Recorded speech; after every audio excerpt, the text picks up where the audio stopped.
Buongiorno a tutti e bentornati a Valgrande. Oggi sono qui fuori e sono uscita per una passeggiata. Voglio approfittare di questa bellissima giornata di sole e sto osservando i colori delle colture. Infatti sono qui davanti a questo campo coltivato a farro e sto osservando il verde intenso delle colture che sono tali grazie alla pioggia che è caduta nei giorni scorsi.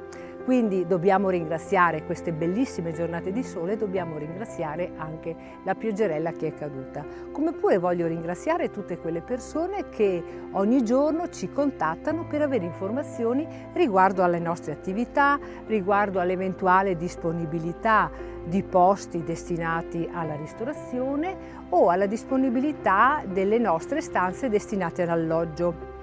Moltissime, ripeto, sono le persone che ci contattano e che chiedono informazioni riguardo ai nostri menù che vengono preparati solamente con la prenotazione e che sono preparati con i prodotti stagionali. Infatti in questo momento stiamo lavorando moltissimo con le verdure che sono le primizie della stagione, quindi con le erbette fresche raccolte, con l'insalatina da taglio oppure con gli asparagi. Infatti vedo che vengono molto apprezzate le uova cotte al tegamino all'istante con gli asparagi freschi, ma non solo, il risotto con gli asparagi bianchi oppure le crespelle riempite di asparagi bianchi o verdi, ovviamente assieme a tutte le altre preparazioni a base di carne. Se anche voi siete curiosi di assaggiare le nostre preparazioni, vi invito a contattarci, a prenotare il vostro tavolo attraverso i contatti che trovate